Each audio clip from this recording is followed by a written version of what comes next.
Ammu's diary. முயலும் ஆமையும். வணக்கம் குட்டீஸ். ஒரு அழகான அடர்ந்த காட்டில் ஒரு முயல் இருந்தது. அதற்கு தான் காட்டில் மிக வேகமாக ஓடக்கூடியவன் என்ற கர்வமும் இருந்தது. காட்டில் இருக்கிற மற்ற விலங்குகளை எல்லாம் கேலி கிண்டல் பண்ணுறது தான் அவனோட முழு நேர வேலையே. அப்போதுதான் நம்ம ஆமை எண்ணன் அங்கே மெதுவாக நடந்து வராரு. உடனே முயல், என்னன்னே இந்த வேகத்தில் போனா ஊர் போய் சேருமா என கிண்டல் பண்ண ஆரம்பிச்சது. ஆமை சிரிச்சுக்கிட்டே சொல்லிச்சு, வேகத்தை விட விவேகம்தான் தம்பி முக்கியம், வேணும்னா ஒரு ரேஸ் வச்சுக்கலாமா அப்படின்னு கேட்டுச்சு.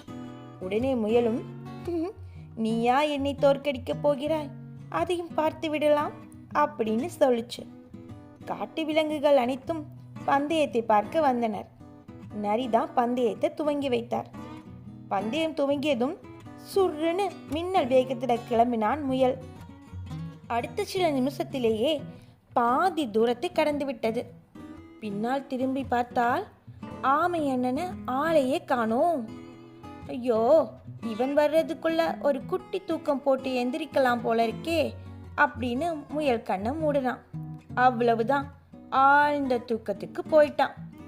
ஆனா ஆமை சோர்வு வந்தாலும் கால் வலிச்சாலும் நிறுத்தாம தூங்கிக்கிட்டு இருக்க முயலை தாண்டி அமைதியா நடந்து போய்கிட்டே இருந்தாரு. வெற்றிக்கோடு பக்கத்துல வந்தாச்சு.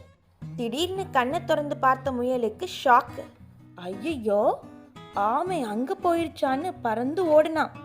ஆனா என்ன பிரயோஜனம்? ஆமை அதுக்குள்ள வெற்றி பெற்றது. காட்டில் இருக்கிற எல்லா விலங்குகளும் ஹே, ஆமை என்னன்னு ஜெயிச்சிட்டாரு அப்படின்னு கைத்தட்டி சிரிச்சாங்க.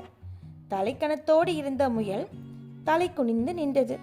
பாத்தீங்களா, திறமை இருந்தும் அலட்சியமா இருந்தா தோல்விதான் கிடைக்கும். நிதானமும் விடாமுயற்சியும் இருந்தா யாரையும் ஜெயிக்கலாம். என்ன குட்டீஸ், இந்த மாதிரி சுவாரஸ்யமான கதைகளை பற்றி தெரிஞ்சுக்கணுமா? நம்ம சேனலை சப்ஸ்கிரைப் பண்ணிக்கோங்க.